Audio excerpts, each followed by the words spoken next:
everyone, Fox is here, and welcome to my part 2 of July book haul. This part is going to be all modern classics and classics. All of the books in this part were purchased from secondhand bookstores or online or from book outlets, so I didn't pay the full price for them, which is good. And all of these books were on my TBR for quite a very long time. And some of them I actually read before, some of them I heard about before, and some of them I meant to read for God knows how long. So I decided just to pick them up. I decided that July will be my month when I just buy all the books that I wanted to buy and then just read them. I have till the end of the year to read them. So yeah, here we go. You will see a lot of random books and a lot of books from, I don't know, like classics and modern classics and books that were popular maybe like 10 or 20 years ago. So here we go. Also, quite a lot of these books were influenced by Sophie Carlon. I have such a huge love and appreciation for her channel. You would not even believe it. I've been watching all of her videos at least 2 or 3 times, and I've watched all of her content at least twice now. I love all of her videos. I love the way she presents things, and I bought a lot of books just because she recommended them. Yes, I have a problem.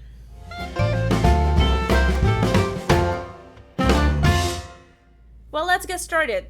These books are in no particular order. I'll be just grabbing them from the shelf and showing them to you guys.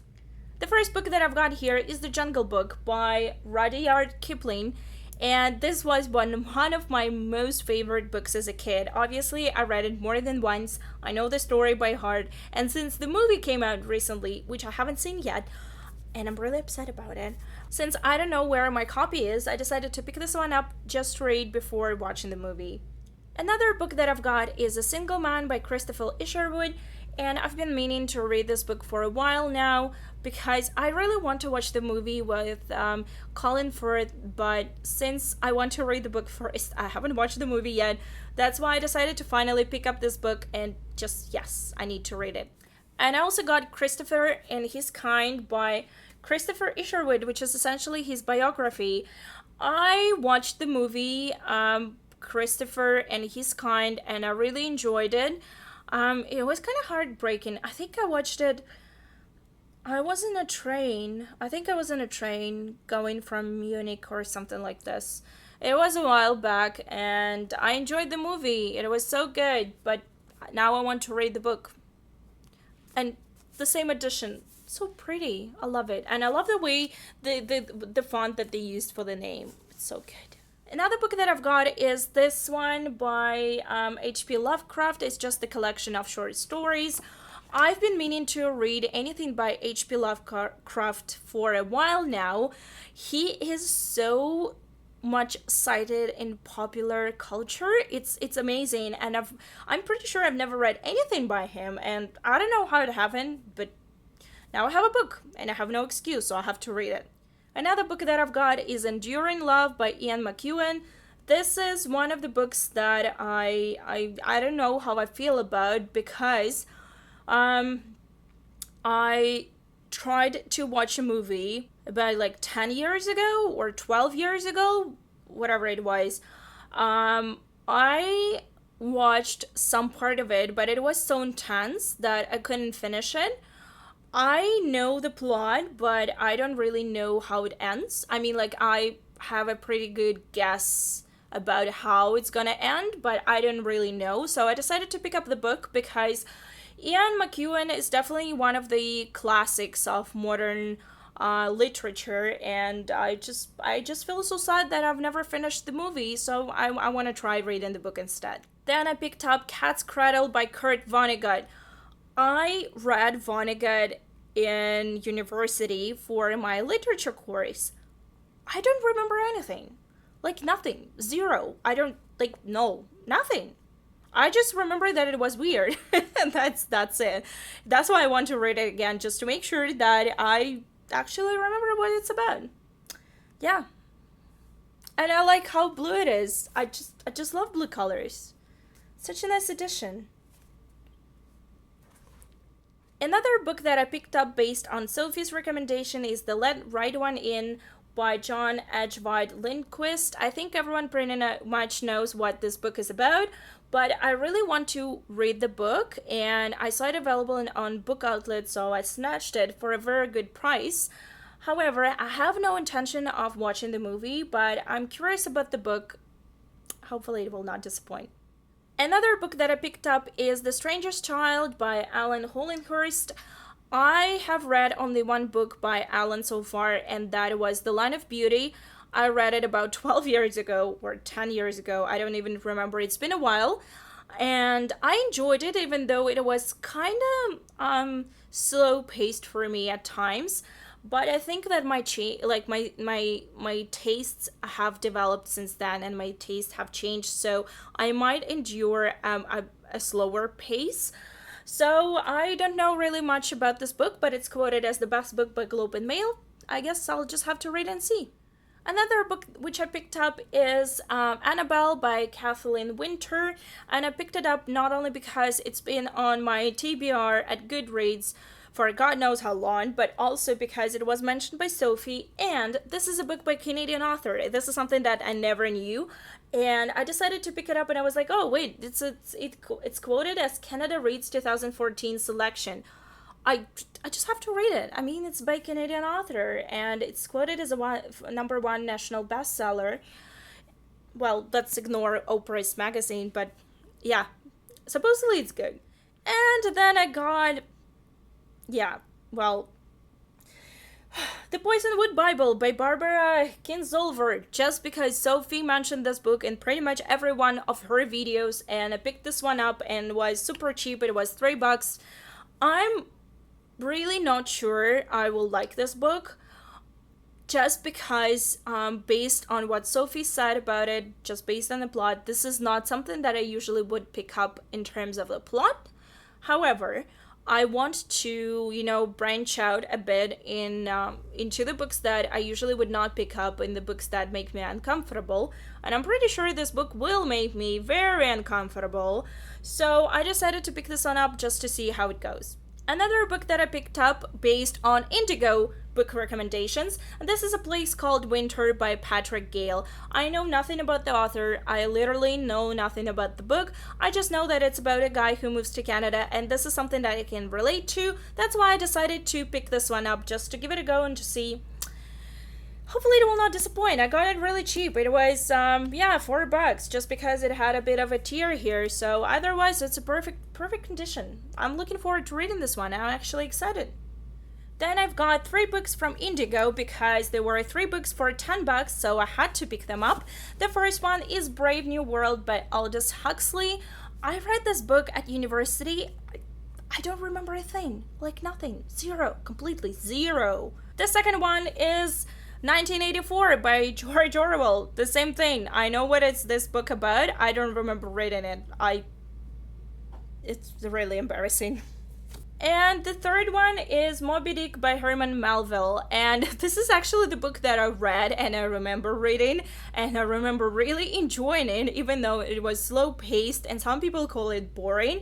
But I did like it, so I decided to get my own copy and reread it again. Then I got myself At Swim 2 Boys by Jamie O'Neill. I honestly know nothing about the book except for the same thing. This book has been on my Goodreads recommendations and my Goodreads TBR want to read list for forever, and this book is consistently being recommended to me. I don't know really anything about it except for it has some sort of queer theme and it's a winner of the Lambda Award, so it's a good thing. Then I got myself Brideshead Revisited by Evelyn Waugh. I have a feeling as if I'm reading everything incorrectly here, but let's just roll with it. This is one of those books that I always meant to read as a book, even though I did watch the movie a while ago. It's a very old movie, but I watched it and enjoyed it, even though it made me incredibly sad. So I decided to pick this book up just to see if the book has the same lyrical and the same nostalgic and sad feeling. Yeah. Then I got A Separate Piece by John Knowles, and this is one of the books, I have quite a funny story connected to it. the name, like the title of the book and the name of the author are incredibly familiar to me. I don't think I've ever read the book, but they're incredibly familiar. And this is one of the books that one of the main protagonists in another book keeps referring to. And while reading the book, I kept thinking, oh my god, I have to go and read this book. I really have to go and read this book. So I finally picked it up. I know that it has to do with the Second World War, and it's supposed to be very heartbreaking and everything. So yeah, looking forward to reading this one. Just more heartbreak in my life. Yay! Then I picked up Maurice by E.M. Forster because, yeah, more heartbreak. And I honestly, I watched the movie. Like, probably everyone watched the movie. I watched the movie and I enjoyed it, but I never read the book. And it's so funny because I remember thinking that I really should read the book. And I like this cover. I actually like this cover a lot. That's Penguin Classics. I like this cover, so I decided to pick it up. And it was also super cheap, $3. Then I picked up Breakfast at Tiffany's by Truman Capote. To be completely honest, I'm not very fond of the movie, and the reason for that being because the main protagonist always seemed to me to be very silly. I watched that movie quite recently, just a couple of years ago. I have never watched it as a kid. I watched it with my mother, just a couple of years ago because my mom loves that movie. And when I watched it, I always felt as if the character is not, like, she's not actually someone to be admired of. And because of that, I was really confused about how popular the movie is and how her character is so idolized by everyone. That's why when Sophie mentioned this book and she said that the book is very different in tone and the character has more depth and actually has a seedy past, I decided to pick it up because I wanted to see how maybe there is something else to this character that I can find that I would enjoy. So I decided to pick this one up. Then I got myself The Picture of the Dorian Gray by Oscar Wilde. This is not a modern classic, it's just a classic. And I love Oscar Wilde. I just realized that I don't have a complete copy of The Picture of the Dorian Gray just because the book that I had, or I thought I had, is actually an abridged version, which is very funny because I told my mom to bring me my copy and she brought it and I said, wait a second, I thought I had a different version, but no, I have like a children's version, which is a abridged one, and I don't want that. So I picked this one up. It's very pretty. It's Penguin English Library. I just really like it. It's a soft cover, but nevertheless it's really pretty, and it even has a sort of leaflet inside. So yeah, I'm looking forward to reading this one. Obviously I read it multiple times. It's just been a while, so I decided to pick this one up. Then I picked up the copy of The Girl with the Dragon Tattoo by Stieg Larsson. Yes, I've never read the books or watched the movies, so I'm looking forward to reading this one. We all know what this one is about, so I'm not going to mention anything. I just finally decided to pick this one up because it's been a while since I wanted to read it, and I need to read it because everyone read it except for me. And the same thing for this one, The Cuckoo's Calling by Robert Galbraith. Well, who's actually J.K. Rowling, but shh. Yeah, pretty much everyone read this one. I've never read this one, and I've had this book on hold at the library for about 10 months, and then I decided, forget it. I'll just buy my own copy because seriously, it's embarrassing how long it takes to get a book from the library.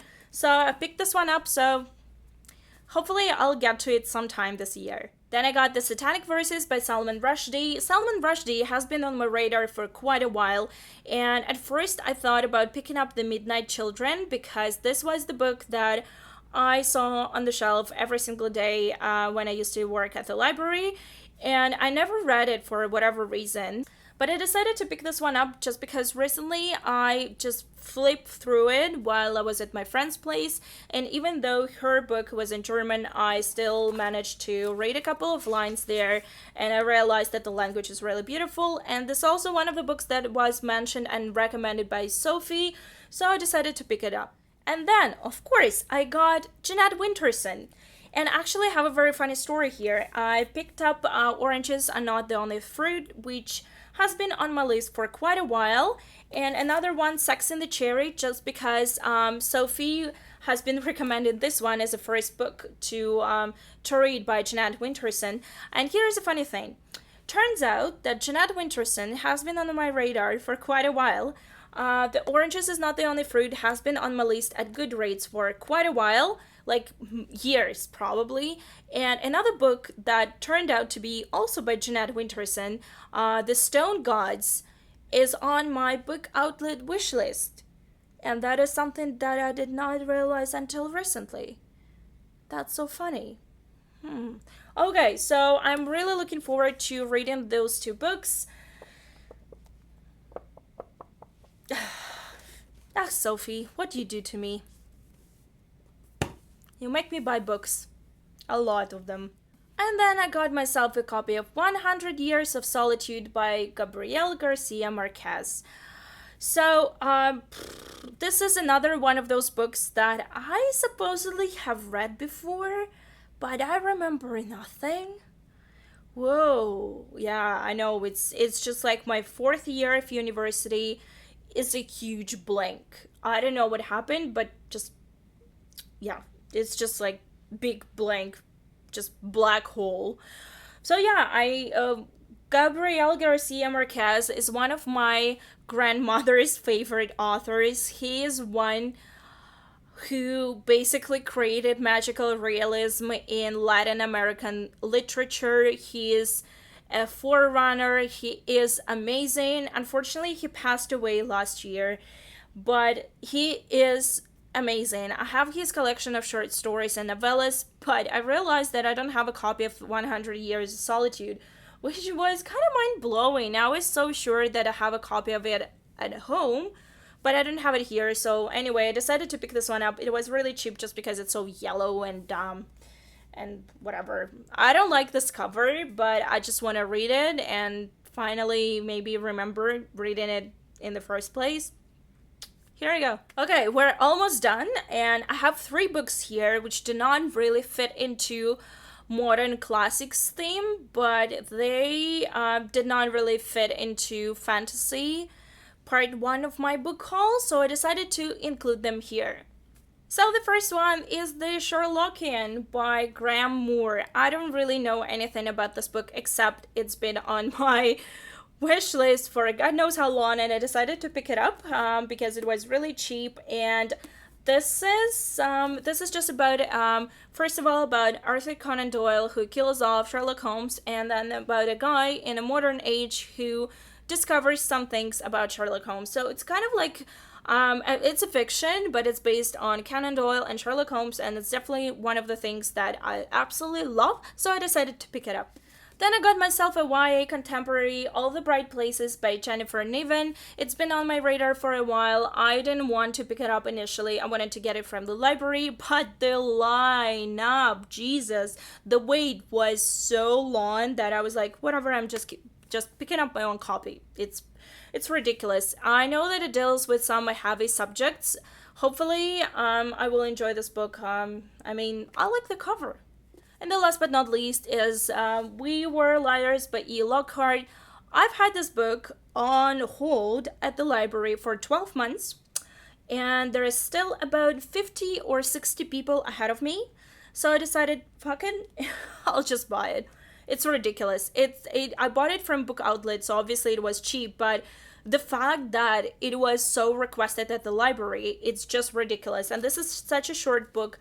I didn't really want to spend money on it, but I decided if I want to read it and it's being recommended to me on Goodreads as well, I might as well purchase it and then, donate it to the library, because apparently it's so popular that it takes a year to get to it. But yeah.